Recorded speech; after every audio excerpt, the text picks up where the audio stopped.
Okay. Thank you. Okay, God bless you pastor. Thank you madam. வளருங்க. Amen. ஒரு சின்ன ஜெபத்தோட ஆரம்பிக்கலாமா? ஓகே. Thank you Jesus. ஆண்டவரே, இந்த நல்ல வேலைக்காக உமக்கு நன்றி அப்பா. இந்த சங்கமம் ஊழியங்களுக்காக நன்றி. வந்து வார்த்தையை பகிர்ந்து கொள்ளும் போதகர்களுக்காக நன்றி அப்பா. அவர்களை நீர் அபரிதமாக ஆசீர்வதியும் ராஜா. உம்முடைய வார்த்தையை எங்களுக்கு விளக்கிச் சொல்லும், வெளிப்பாட்டு ஞானத்தை தாரும், அதன்படி நடக்க கிருபை செய்யும் அப்பா. அன்பரேசுவின் இன்ப நாமத்தில் ஜெபிக்கிறோம். உம்முடைய நாமத்திற்கு மாத்திரமே மகிமை உண்டாவதாக. அன்பரேசுவின் இன்ப நாமத்தில் ஜெபிக்கிறோம், ஜீவனுள்ள நல்ல பிதாவே, ஆமென். ஆமென். இன்னைக்கு நம்ம பார்க்க போறது எப்படி சொல்லலாம்னாக்கா, அக்கறைக்கு போவோம் அப்படின்னு சொல்லலாம். இந்த இது நமக்கு இருக்க அந்த பயத்தை பற்றியதான செய்தி ஒண்ணு. நம்ம பார்க்க போறது, தியானிக்க எடுத்துக்கொண்ட வசனம் மத்தேயு 8:18, 23 to 26, பக்க எண் 12, தமிழ் பைபிள்ல, அதிகாரம் 8. நான் படிக்கிறேன். 8:18. பின்பு திரளான ஜனங்கள் தம்மை சூழ்ந்திருக்கிறதை இயேசு கண்டு அக்கறைக்கு போக கட்டளையிட்டார். 23 வசனம் அடுத்தது. அவர் படவில் ஏறின பொழுது அவருடைய சீஷர்கள் அவருக்கு பின் சென்று ஏறினார்கள். அப்பொழுது படவு அலைகளினால் மூடப்படத்தக்கதாய் கடலில் பெருங்காற்று உண்டாயிற்று. அவரோ நித்திரையாயிருந்தார். அப்பொழுது அவருடைய சீஷர்கள் அவரை எழுப்பி, ஆண்டவரே, எங்களை இரட்சியும், மடிந்து போகிறோம் என்றார்கள். அதற்கு அவர், அற்ப விசுவாசிகளை ஏன் பயப்படுகிறீர்கள் என்று சொல்லி எழுந்து காற்றையும் கடலையும் அதட்டினார். உடனே மிகுந்த அமைதல் உண்டாயிற்று. இது நம்ம படிச்ச வசனம் தான். நமக்கு அடிக்கடி இதை பத்தி நிறைய இடத்துல படிச்சிருக்கோம். எல்லா சுவிசேஷத்துல இந்த கதை இருக்கு. இப்ப இதை பார்க்க போனாக்க, ஒரு சூழ்நிலை வரும்பொழுது வாழ்க்கையில நீங்க எப்படி அந்த சூழ்நிலைக்கு ஃபர்ஸ்ட் ரெஸ்பான்ஸுங்கிறாங்களா, எப்படி நீங்க விடை அளிக்கிறீங்களோ, முதல்ல அந்த சூழ்நிலையை பத்தி நீங்க என்ன சொல்றீங்களோ அதன்படிதான் நடக்கும். இப்ப ஆப்பிரிக்கால ஒரு பெரிய போதகர் இருக்காரு. அவர் பலவிதமான சபைகள் கட்டியிருக்காரு, ஒரு பெரிய யூனிவர்சிட்டிலாம் வச்சிருக்காரு, ரொம்ப பெரியவர், ஒரு 50 வருஷமா ஊழியத்துல இருக்காரு. அவர் அவருக்கு இது நடந்தது ஒரு 20 வருஷத்துக்கு முன்னாடி. அவருக்கு முதல்ல ஒரு பையன், அடுத்து ஒரு பொண்ணா. அந்த பொண்ணுக்கு டெலிவரி, அந்த பொண்ணு டெலிவரி ஆகும் பொழுது அவர்கிட்ட சொன்னாங்களாம், ஐயா, அந்த பொண்ணு, அந்த உள்ள இருக்க உங்க மனைவியின் உள்ள இருக்க அந்த குழந்தை தலைகீழா இருக்கு, பிரீச் பொசிஷன் இருக்கு, டெலிவரி ஆக முடியாது, சர்ஜரி பண்ணணும் அப்படின்னாராம். உடனே அவரு, நோ, இது நடக்கவே நடக்காது, இது நார்மல் டெலிவரி தான் அப்படின்னு சொன்னாராம். சொல்லிட்டு அவர் ப்ரே பண்ண போயிட்டாராம்.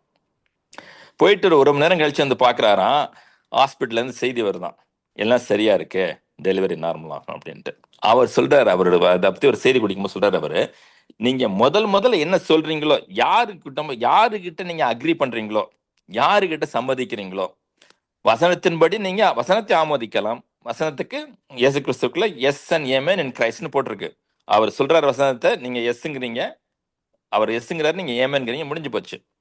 நீங்க ஆண்டவர் கூட நடக்கிறீங்க. இன்னொரு இடத்துல போட்டிருக்கோம் ஆமாஸ்ல, when two walk together, if they are not in agreement, how can they walk together ன்னு கேட்டிருக்கோம். 2 பேர் சேர்ந்து போகும் பொழுது ஒன்னா சம்மதிக்காம 2 பேர் கையை பிடிச்சு கோர்த்து போறீங்க, ஒருத்தர் இடது பக்கம் ஒருத்தர் வலது பக்கம் போனாக்க நீங்க முன்னுக்கு போக முடியாது. அதனால எப்ப நீங்க ஆண்டவரோட அந்த ஒரு சூழ்நிலை வரும்பொழுது நீங்க எதை சொல்றீங்க, ஆண்டவர் சொல்றது ஆமோதிக்கிறீங்களா, இல்ல உங்க பயம் அந்த மாதிரி சாத்தான் கொண்டு வர பிரச்சனைகளை ஆமோதிக்கிறீங்களா, அதை பொறுத்துதான் உங்களுடைய முடிவு இருக்கு. இப்ப இந்த வசனத்துல பார்க்க போனீங்கன்னாக்க, அப்பொழுது அவருடைய சிஷ்யர்கள் அவரை எழுப்பி, ஆண்டவரே, எங்களை ரட்சியம், காட் சேவ் அஸ், நாங்க மடிந்து போகிறோம். உடனே அவங்க சொல்லிட்டாங்க, 18 வசனத்துல ஆண்டவர் இயேசு சொல்லியிருக்காரு, அக்கறைக்கு போக கட்டளையிட்டார். அவர் தான் தேவாதி தேவன், அண்ட சராசரங்களையும் பூமியையும் படைத்த ஆண்டவர். அவர் சொல்லாகும், கட்டளையிட நிற்கும். அது எல்லாருக்கும் தெரியும். பழைய ஏற்பாட்டு கோட்டு அதுல இருக்கு, இதெல்லாம் தெரியும். ஜூஷ் மக்கள் அதுல இருக்காங்க. ஆனாக்கா அவங்க அதை நினைக்கல. அவங்க சொல்றாங்க, மடிந்து போகிறோம். போச்சு. அவரு அவர் அக்கறைக்கு போவோன்னு சொன்னாரு, பாதாளத்துக்கு போவோம், கடலுக்குள்ள போவோன்னு சொல்லல, அக்கறைக்கு போன்னு சொல்லியிருக்காரு. ஆனா இந்த மக்கள் சீஷர்கள் வந்து உடனே பயப்படுறாங்க. அந்த மாதிரி நமக்கு ஒரு சின்ன பிரச்சனை வரும்பொழுது கூட நம்ம வந்து அந்த பிரச்சனையை சின்னமா தான் பார்க்கணும். சிலருக்கு வந்து லேசா தலையில் வந்தா, ஓ இது அதுவா இருக்குமோ, இது இதுவா இருக்குமோ, இருமுனா போதும், ஓ டிபியா இருக்குமோ அப்படின்னு பயங்கரமா கற்பனை பண்ணி அதை வந்து வாயால சொல்லுவாங்க வெளியில. அப்படி பண்ணவே கூடாது. ஏன்னாக்க நம்ம யாரை நம்புறோமோ நம்முடைய வார்த்தைக்கு வல்லமை இருக்கு. மார்க் 11:24 போட்டிருக்கு பாத்தீங்களா? he shall have whatsoever he saith. நீங்க வாயினால சொல்றீங்களோ அதான் உங்களுக்கு நடக்க போகுது. அதனால நம்ம வாயின் வார்த்தைகளை, ஆண்டவருடைய வார்த்தைகளை பேசணும். ஒரு சிச்சுவேஷன் வருதா, ஒரு சூழ்நிலை வருதா, அப்ப நம்ம வந்து I am a winner, I am successful, நான் வெற்றியோடு இருக்கிறேன், எல்லாம் கரெக்டா போகும், நான் பயப்பட வேண்டிய அவசியம் இல்லை, இதெல்லாம் சின்ன தொந்தரவு, அதை பத்தி நான் கவலைப்பட போறது கிடையாது, இது சின்ன தொந்தரவு, மறைஞ்சு போகும், நித்திய மகிமை மேல இருக்கு, ஆபிரகாம் ஆசீர்வாதம் மேல இருக்கு, அந்த மாதிரி நம்ம சொல்லணும். எனக்கு உலகத்துல இந்த மாதிரி சூழ்நிலைகளை வராதது யாரு? எல்லாருக்கும் சூழ்நிலை இருக்கு, ஏன்னா உலகத்துல இருக்கோம். ரெவலேஷன்ஸ் 20:10 வெளிப்படுத்தின சுவிசேஷம் 20வது அதிகாரம் 10வது வசனம் நடக்கிற வரைக்கும் உலகத்துல தொந்தரவு இருக்கும். ஏன்னா சாத்தான் சுத்திக்கிட்டு இருக்கான். அதனால எல்லாருக்கும் தொந்தரவுகள் இருக்கதான் செய்யுது, சேலஞ்சஸ் இருக்குதான் இருக்கு. எனக்கு இன்னொரு கதை ஒண்ணு ஞாபகம் வருது. இந்தியாவில் ஒரு பெரிய ஊழியர் இருக்காரு. அவர்கிட்ட ஒரு அம்மா வந்தாங்களாம், இந்த மாதிரி அடிக்கடி தொந்தரவு வருது ஐயா, நீங்க ஜெபம் பண்ணுங்க, இந்த மாதிரி தொந்தரவே எனக்கு வரக்கூடாதுன்னு ஜெபம் பண்ணுங்கன்னு தலையை கொடுத்தாங்களாம். அவர் தலையை வச்சு சொன்னாரா, ஆண்டவரே இந்த அம்மாவை உன்னுடன் எடுத்துக்கொள்ளுனாராம். அந்த அம்மாவுக்கு தூக்கி வாரி போட்டுருச்சான். என்ன என்ன என்ன ஐயா நான் மேலே போகணுன்னு ஜெபம் பண்றீங்கன்னு கேட்டாங்களாம். அதுக்கு அவர் சொன்னாராம், இந்த உலகம்னு இருந்தா பிரச்சனைகளுக்கு தான் இருக்கும், ஆனாக்க நீங்க வந்து உலகத்தை வெற்றி கொண்டவர்கள், ஏன்னா இயேசு கிறிஸ்துக்குள்ள நீங்க இருக்கீங்க. ஏன்னா 1 யோவான் 5:4 போட்டிருக்கு பாத்தீங்கன்னா, 5:4 5:14, who is he that overcomes the world? He who believes that Jesus Christ is the son of the living God. இந்த உலகத்தை வெற்றி பெறது யாரு? இயேசு கிறிஸ்துவே ரட்சகர் என்று விசுவாசிக்கும் நாமே. அந்த மாதிரி நம்ம வந்து உறுதியா இருக்கணும் இதுல, வசனத்துல. இந்த கதையில பார்க்க போனீங்க, அதனால எல்லாருக்கும் பிரச்சனை இருக்கு. Life is not a bed of roses. நம்ம வந்து சும்மா அப்படி பிளே டெட் அண்ட் தென் கோ அப்படின்னு சொல்ல முடியாது. இப்ப இந்த இதை பாத்தீங்கன்னாக்க, இதுக்கு ஒரு நான் கொஞ்சம் பின்னாடி கொஞ்சம் கொடுக்குறேன். எப்படின்னாக்க இது வந்து எங்க நடக்குதுனாக்க கலீல் நடக்குது. கலீலினாக்கா அந்த சி ஆஃப் கலீல்னு சொல்லுவாங்க. அதுல என்ன விஷயம்னாக்க, கலீலியை சுத்தி நிறைய மலைகள் இருக்கு. கிட்டத்தட்ட மவுண்ட் ஹெர்மனுங்கிறது வந்து 10,000 அடி கடல் லெவல்ல இருந்து 10,000 அடி இருக்கான். இந்த மாதிரி பெரிய மலைகள் இதெல்லாம். இப்போ என்ன ஆகுனாக்க, அங்கேருந்து வர கோல்டு ஏரு கீழே வருது பார்த்தீங்களா, அந்த மலை மேல இருக்க வர குளிர்ந்த காத்து வந்து கீழே இருக்க வெப்பமான காத்து கூட சேரும் பொழுது உடனே படகு சுத்திருமா. படகு சுத்தி நிறைய படகு கவிழ்ந்து போயிருக்கு. அதெல்லாம் இவங்களுக்கு தெரியும். யாருக்கு? இந்த சிஷ்யர்களுக்கு தெரியும். ஏன்னா அவங்க வந்து மீனவ நண்பர்கள், காலங்காலமா மீன் பிடிக்கிறவங்க கலிலி கடல்ல, அவங்களுக்கு தெரியும். அவங்க சூழ்நிலையை பார்க்க ரொம்ப பழகினவங்க. ஆண்டவர் கூட கொஞ்ச நாள் 3.5 வருஷம் தான் அவங்க ஆண்டவர்கிட்ட சிஷ்யர்லாம் இருக்காங்க. பலவிதமான அதிசயங்களை பார்த்தவங்க. ஆனாலும் நம்பிக்கை இல்லை. ஏன்னா அவங்க வந்து சூழ்நிலைகளுக்கு பழகிட்டாங்க. அதே மாதிரி நமக்கும் சூழ்நிலைகளை பழகுறோம். நம்ம இந்த மாதிரி நடக்குது, அந்த மாதிரி நடக்குதுன்னு வெளி உலகத்தெல்லாம் பார்க்குறோம். ஆனாக்க நம்ம வந்து வார்த்தையில இருக்கணும். இருக்கும் பொழுது நமக்கு வந்து வார்த்தையில நம்பிக்கை வர ஆரம்பிக்கும். அதனாலதான் ஃபெய்த் இஸ் லைக் அ கரன்சின்னு சொல்லுவாங்க. இப்போ ஹீப்ரூஸ்ல போட்டிருக்கு இந்த மாதிரி, faith is like without faith you cannot please God. ஏன்னாக்க அந்த மாதிரி விசுவாசம் இருக்கும் பொழுது நமக்கு வந்து கரெக்டா பண்ண முடியும் வேலைகளை. இப்ப என்னன்னாக்க, ஒரு நிமிஷம், இந்த மாதிரி நம்ம வந்து சூழ்நிலைகள் இருக்கு, சூழ்நிலைகளை பார்க்க கூடாது, வசனத்தை பார்க்கணும். இப்ப அதுக்கு இன்னொரு இது என்ன சொல்ல வரேன்னாக்க, இப்ப நீங்க பாத்தீங்கன்னாக்க பைபிளை படிச்சு அதை ஆராய்ச்சி பண்ணி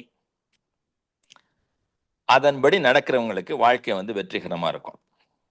இப்ப கேள்வி வருது, ஏன் பைபிள் படிக்கிறவங்க வெற்றிகரமா இருக்காங்க? அப்படி பார்க்க போனாக்க,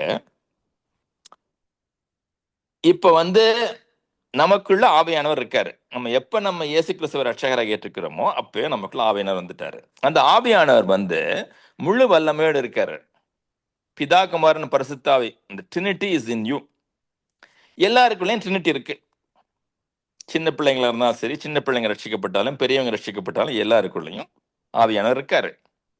ஆனாக்க அந்த ஆவியானவர் எப்ப மாமிசத்துல செயல்படுறாருனாக்க நம்ம வந்து நம்ம நம்ம மைண்டை ரினியூ பண்ணும் பொழுது. அதனாலதான் ரோமர் 12:1 போட்டிருக்கோம். அந்த ரோமர் 12:1 படிச்சு திருப்பி இங்க வருவோம்.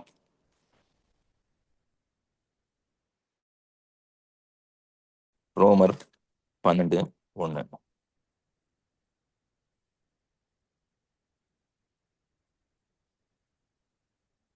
அப்படி இருக்க சகோதரரே, நீங்கள் சரீரங்களை பரிசுத்தமும் தேவனுக்கு பிரியமான ஜீவபலியாக ஒப்புக் கொடுக்க வேண்டும் என்று. அது அது இல்ல. 12:2. நீங்கள் இந்த பிரபஞ்சத்திற்கு ஒத்த வேஷம் தெரியாமல் தேவனுடைய நன்மையும் பிரியமும் பரிபூரண சித்தம் இன்னென்று பகுத்தறியத்தக்கதாக உங்கள் மனம் புதிதாக இருந்தாலே மறுரூபமாங்கள். இந்த மனதை புதிதாக்குறோம் பார்த்தீங்களா? புதிதாக்கி தேவனுக்கு பிரியமானது என்ன தெரிஞ்சிருக்கோம் பார்த்தீங்களா? அந்த மாதிரி பண்ணும் பொழுது பரிசுத்த ஆவியானவர் வந்து நம்முடைய ஆவியிலிருந்து நம்முடைய மனதின் வழியாக மாமிசத்துக்கு வர்றாரு, இங்க நம்ம பாடிக்கு. அப்ப நமக்கு அதிசயங்கள் நடக்க ஆரம்பிக்குது. எனக்கு ஆவியின் வல்லமை நம்முடைய ஆவியிலிருந்து வெளி உலகத்துக்கு வர ஆரம்பிக்கும் பொழுதுதான் நம்ம வந்து வெற்றிகளை பார்க்க முடியும்.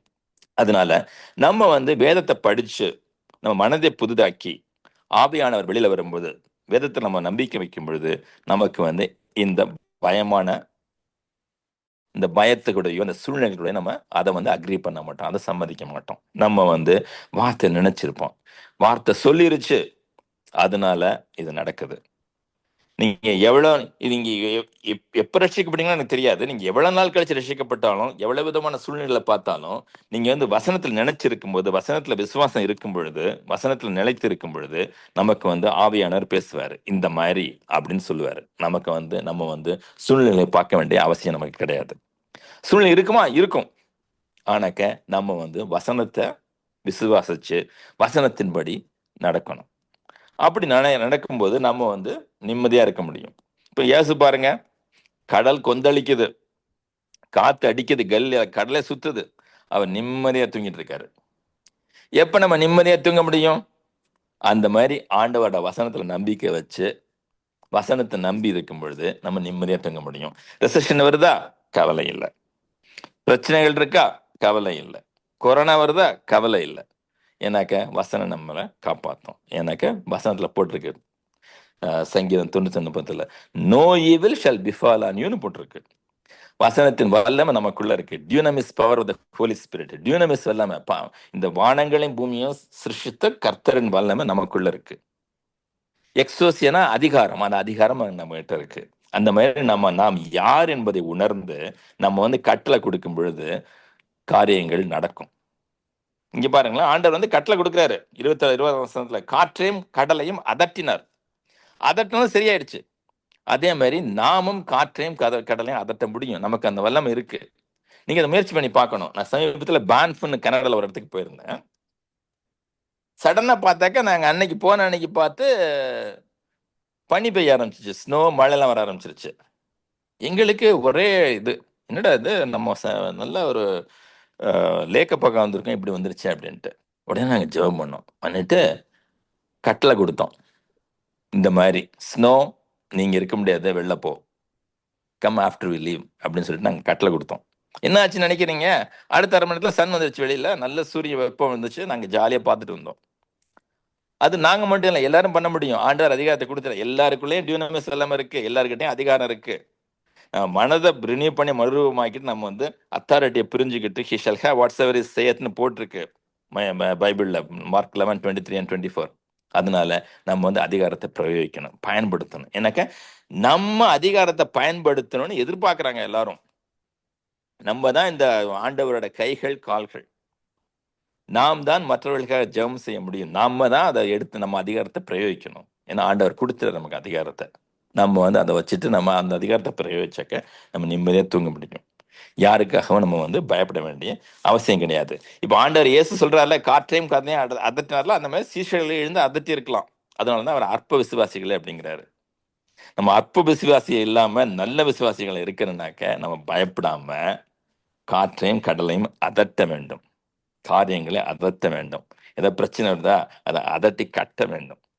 கட்டிட்டு ஆண்டவர் வல்லமை வெளிப்படுத்த வேண்டும். ஏன்னா மத்தேயு 16:19 போட்டிருக்கு, behold I give you the keys of the kingdom, whatsoever you shall bind on earth is bound in whatever you shall bind on earth is bound in heaven, whatever you loose on earth is loose in heaven. மத்தேயு 16:19 அது பக்கத்துல தான் இருக்கு. அதையும் பார்த்துட்டு படிச்சுட்டு நான் ஒரு சின்ன கதை ஒன்று சொல்றேன் உங்களுக்கு.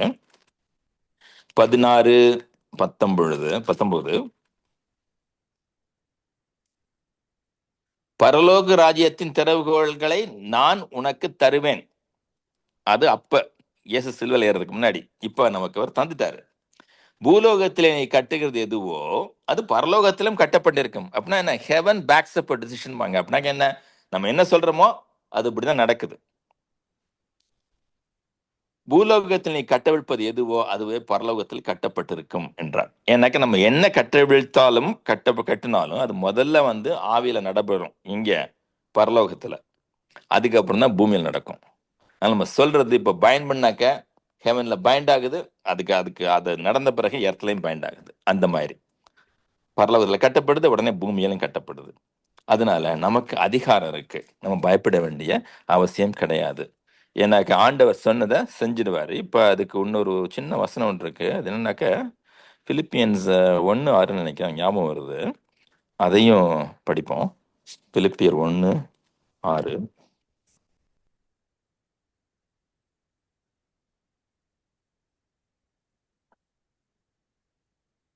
ரோமன் கொரிந்தியர்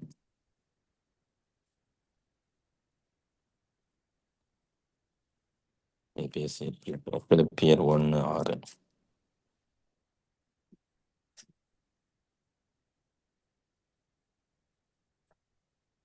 அது தமிழ் பைபிள் வேற இடத்துல இருக்குன்னு நினைக்கிறேன். இங்கிலீஷ் பைபிள் என்ன போட்டிருக்குனாக்க, being confident of this very thing, that he who has begun a good work in you will complete it until the day of Jesus Christ. என்ன இதுல என்ன போட்டிருக்குனாக்க, உங்களுக்குள்ள நல்ல காரியத்தை ஆரம்பிச்ச இயேசு கிறிஸ்து அதை வந்து முடிச்சுவாரு. அதனால நீங்க எதுக்கும் பயப்படாதீங்க, யாரும் உங்களை அசைக்க முடியாது அப்படின்னு வசனத்துல போட்டிருக்கு. ஒரு சின்ன கதை ஒன்று சொல்றேன். இந்த கதை உண்மை கதை. யூகேல இங்கிலாந்து நாட்டை சேர்ந்த ஒரு பெண்மணி, ஒரு கிட்டத்தட்ட அது நடந்து பல வருஷம் ஆச்சு நினைக்கிறேன், 30-40 வருஷம் இருக்கு நினைக்கிறேன். இங்கிலாந்தை சேர்ந்த ஒரு பெண்மணி ஒருத்தங்க வந்து இந்தோனேஷியாவுக்கு போனாங்களாம். ஆண்டவர் சொல்லிட்டாராம், இந்தோனேஷியாவுக்கு நீ போ, அங்கே வந்து ஒரு ட்ரைபல் மக்கள், ஒரு ட்ரைபல் பீப்புள் இருக்காங்க, பழங்கால மக்கள் ஒரு மலை, ஒரு சின்ன ஊர்ல இருக்காங்க. அந்த ஊருக்கு வந்து சுவிசேஷம் இன்னும் போய் சேரல. இந்தோனேஷியால அந்த ஊருக்கு நீ போய் சுவிசேஷத்தை சொல்லு அப்படின்னாராம். ரொம்ப சின்ன ஊர், கிட்டத்தட்ட ஒரு 3000-4000 பேர் தான் இருப்பாங்க. அது ஒரு ஆதி திராவிடர் மாதிரி ரொம்ப பழைய ட்ரைபல் பீப்புள் அவங்க. அந்த அம்மா போய் கொஞ்சம் கொஞ்சமா அங்கே வந்து சுவிசேஷத்தை சொல்ல ஆரம்பிச்சாங்களாம். கொஞ்சம் கொஞ்சமா சுவிசேஷத்தை மக்கள் ஏற்றுக்கொண்டு 2 பேர், 10 பேர், 20 பேருன்னு கொஞ்சம் கொஞ்சமா மக்கள் வந்து ஆண்டவரோட அன்பை ருசி பார்த்து, ஆண்டவரின் வல்லமை ருசி பார்த்து சந்தோஷமா இருக்க ஆரம்பிச்சாங்களாம். அதை பார்த்ததும் அந்த ஊர்ல இருக்க மந்திரவாதிக்கு பயங்கர கோவம் வந்துருச்சு. ஏன்னாக்கா அவங்ககிட்ட வந்தவங்கலாம் இந்த அம்மாட்ட வந்துட்டு ஃப்ரீயா எல்லாத்தையும் வாங்கிட்டு போறாங்க, சுகத்தை அதை இதை எல்லாத்தையும். அதனால அவன் வந்து சேலஞ்ச் பண்ணானோ, நான் உன்னை ஊரை விட்டு விரட்டுறேன் பாரு, நாளைக்கு வந்து இந்த இடத்துக்கு நீ வா, ஒன் ஆண்டவர் பெருசா என் ஆண்டவர் பெருசான்னு பார்ப்போம் அப்படின்னு சவால் விட்டானோ. சவால் விட்டுட்டு மக்கள் எல்லாம் கூப்பிட்டான், எல்லாம் வந்துட்டாங்க, வேற வழி இல்லை. இந்த அம்மாவை கூப்பிடுறாங்க எல்லாரும், இந்த மக்கள் நீங்களும் வாங்க வந்து பாருங்க அப்படின்ட்டு. போனாக்க இந்த மந்திரவாதி ஒரு கட்டையில படுத்திருக்கானா, ஜெபிக்கிறானா. அவன் சாத்தான்ட்டக்க ஜெபிச்சதும் அவனோட உடம்பு வந்து அந்த கட்டையோட சேர்ந்து ஒரு 3 அடி உயரத்துல அந்த இடத்துல நிக்கிதான். இந்த அம்மா ஜெபம் பண்றாங்களா, ஆண்டவரே நான் இங்கிலாந்துல இருந்து நீங்க சொன்னீங்கன்னு நான் இங்க வந்துட்டேன், எனக்கு இதெல்லாம் பண்ண தெரியாது, நான் எப்படி பண்ண போறேன் அப்படின்னு கேட்டாங்களா ஆண்டவர்கிட்ட. ஆண்டவர் சட்டுன்னு பேசினாரா, நீ ஒன்றும் பண்ண வேண்டாம், இந்த மாதிரி எல்லாம் பண்ண வேணாம், உன்னை கூப்பிடல, நீ போ, உன் காலை எடுத்து அந்த ஆள் மேல வை, பறந்துட்டு இருக்க அந்த மறந்துட்டு இருக்க ஆள் மேல வச்சு இயேசு நாமத்தில் வெளியில போன்னு சொல்லு, அது போதும் அப்படின்னாராம். இந்த அம்மா பயந்துட்டே போய் காலத்துக்கு மேல வச்சு இயேசு நாமத்துல வெளியில போ அப்படின்னாங்களாம். டப்புன்னு அந்த ஆளை வந்து கீழே விழுந்துட்டானாம். விழுந்துட்டு என்னென்னமோ ட்ரை பண்ணி பார்க்குறான். அவனால் திருப்பி மந்திரம் ஒன்றுமே பண்ண முடியல. அப்புறம் ஆண்டவரை ஏற்றுக்கொண்டான். அதனால ஆண்டவர் நமக்கு அதிகாரத்தையும் வல்லமையும் கொடுத்துட்டாரு. நம்முடைய வேலை ஆண்டவரோட இணைந்து, அவருடைய வசனத்தின் மூலமா இணைந்து தியானித்து நமக்குள்ள அதிகாரத்தை உணர்ந்து கொண்டு அதை நம்ம பயன்படுத்தணும். ஒரு சின்ன ஜெபத்தோடு முடிப்போம். ஆண்டவரே, இரக்கம் கிருபை உள்ளவரே, எங்களுக்கு அதிகாரத்தை கொடுத்தவரே, நாங்கள் யார், கிறிஸ்துவுக்குள் நாங்கள் யார் என்று தெரிந்து கொள்ள எங்களுக்கு கிருபை செய்யுமப்பா. பயத்திலிருந்து எங்களை விடுவியும். உம்முடைய வசனத்தில் முழு நம்பிக்கை வைக்க எங்களுக்கு கிருபை செய்யும். உம்முடைய வசனத்தை போதித்தரும் அப்பா. வெளிப்பாட்டு ஞானத்தை தாரும். Spirit of wisdom and revelation இந்த நாலேஜ் ஆஃப் யூ கொடுங்கப்பா. இயேசு கிறிஸ்துவின் இன்ப நாமத்தில் ஜெபிக்கிறோம். கேட்டுக்கொண்டிருக்கும் அனைவரையும் ஆசீர்வதியும், அவர்களை சுகமாக்கும். இயேசு கிறிஸ்துவின் இன்ப நாமத்தில் ஜெபிக்கிறோம் ஜீவனுள்ள நல்ல பிதாவே. ஆமென். ஆமென்.